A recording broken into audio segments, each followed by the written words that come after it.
So, are you wearing a mask in your life?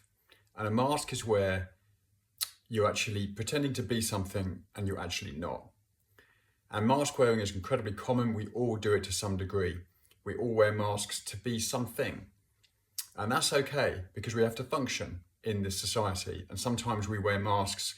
It could be a certain archetype that we are. We could be a student, we could be a son or a daughter, we could be a brother or a sister, or we could be a friend. And so we tend to put on different masks for different roles. And in some degree, that's actually quite healthy. But when it all starts going wrong is when we're wearing a mask and it feels bad. And so when it feels bad is when you really, truly are not being anything like your true self. With the other archetypes I've mentioned, we have to do those things. And those things can be very healthy and they can make us feel good. But often for a lot of people throughout their whole lives, they are hiding their true selves, their true feelings. And that's when masks become destructive. It's when they create physical problems. It's when they create mental health problems. Mental health problems are an alarm bell going off that something is wrong, that you're not honoring your true self. But how do you know your true self? Well, your true self, you can kind of find out. Often when you were very young, you didn't know how to be anything else. And so you were drawn towards certain things that you liked, certain films that you like to watch, certain things you like to do, certain things you like to make.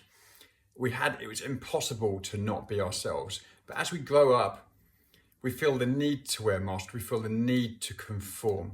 And that is very, very common. And some people can do it in a healthy way because they have to at work or whatever situation it may be.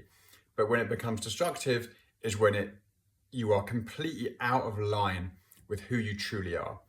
And that can come in the form of friendships. It can come in the form of the line of work that you do. It can come in the form of the company that you just generally keep.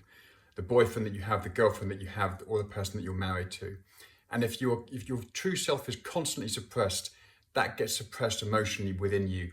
And that is when physical problems will start. And that is when often mental problems start first and then followed by physical problems if it goes on for too long.